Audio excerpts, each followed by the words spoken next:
जय हिंद साथियों, जय जवान, जय किसान, जय भारत किसान लोक शक्ति जिंदाबाद। साथियों, आज मैं एक बहुत बड़े गूढ़ रहस्य को समझाने जा रहा हूं। अगर आपकी समझ में आए तो शेयर अवश्य करना। जब भगवान श्री राम वनवास को गए थे तो बाद में भरत जी ने राज अयोध्या का संभाला। तो जो गरीब किसान थे वह अनाज लेने आते थे भरत जी से। तो भरत जी ने नियम बना दिया वहां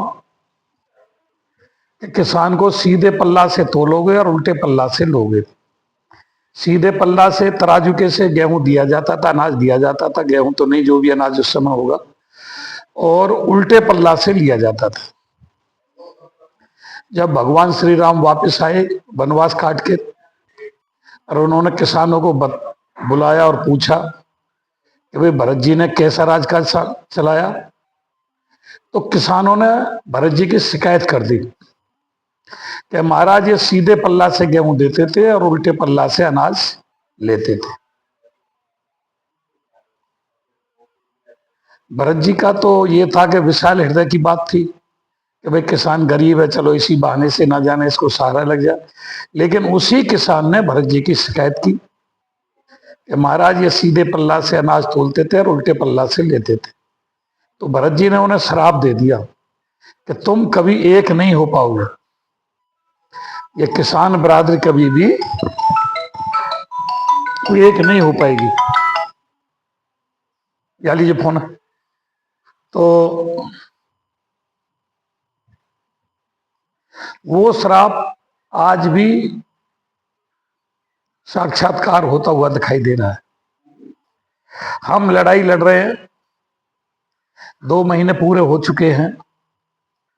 तो जो यमुना एक्सप्रेसवे के किसान हैं जिनकी लड़ाई मेन फ्रंट पर लड़ी जा रही है, उनके आवासीय प्लॉट की और अतिरिक्त मुआवजे की, यमुना हाईवे का किसान भी ये कह रहा है जी हमने तो 7% का प्लॉट तो बेच दिया और 64 मिलेगा तो मिल जाएगा, ना मिलेगा तो ना सही। मतलब ना तन से सहयोग है, ना मन से सहयोग है, ना किसी धन से सहयोग है, और अनर्गल बातें और करते हैं स्वयं यमुना एक्सप्रेसवे के किसान। जिन किसानों ने मुआवजा नहीं उठाया है उनको वर्तमान दर के मुआवजे की मांग कर रहे हैं, तो वो भी अपने घर पे बैठे हैं कि जी हम तो कोर्ट से लड़ाई लड़ रहे हैं, हम तो ये कर रहे हैं, वो कर रहे हैं, उनका भी सहयोग नहीं है। और जिनकी आबादी फंसी हुई है, चाहे तो बैकलीज होनी है, शिफ्टिंग होनी है, जो प्राधिकरण नहीं कर रहा है 10-12 साल से, वो भी अपना आराम से चैन की नींद सोए हुए हैं और एक दूसरे की बुराई कर रहे हैं। जब धरना कमजोर पड़ेगा और धरना बिना कुछ लिए उठ जाएगा मजबूरी होकर के, तो ये तो कह सकते हैं कि किसान नेता बिक गया। आरोप लगा सकते हैं, प्रत्यारोप लगा सकते हैं, एक दूसरे की टांग खिंचाई कर सकते हैं, लेकिन धरने में सहयोग बिल्कुल नहीं करेंगे, ना तन से, ना मन से, ना धन से, ना सोशल मीडिया पर शेयर करके, ना एक दूसरे से वार्तालाप करके, प्रचार प्रसार करके। भाई रोनिजा पे धरना चल रहा है, वो यमुना एक्सप्रेसवे के आवास या प्लॉट के अतिरिक्त मुआवजे की मांग कर रहे हैं। जिन किसानों की आबादी बैकलीज होनी है, शिफ्टिंग होनी है, उनकी आवाज उठा रहे हैं। जिन किसानों ने मुआवजा नहीं उठाया उनकी अंतर धनराशि की आवाज उठा रहे हैं। जिनका अवार्ड नहीं हुआ है उनको वर्तमान दर के मुआवजे की बात कर रहे हैं। नहीं, इन बातों का ना तो प्रचार प्रसार करेंगे, ना उन बातों को अखबारों में पढ़ेंगे, ना सोशल मीडिया पे प्रचार प्रसार करेंगे, ना धरने को सहयोग करेंगे, ना बातों से सहयोग करेंगे, लेकिन विरोध कर सकते हैं। तो मुझे वो जो भरत जी का श्राप दिया हुआ था, भरत जी ने तो बेचारों ने उस समय सहयोग किया, किसानों का सीधे पल्ला से तोला और उल्टे पल्ला से लिया, और उसी किसान ने उन्हीं भरत जी की बुराई भगवान श्री राम से की।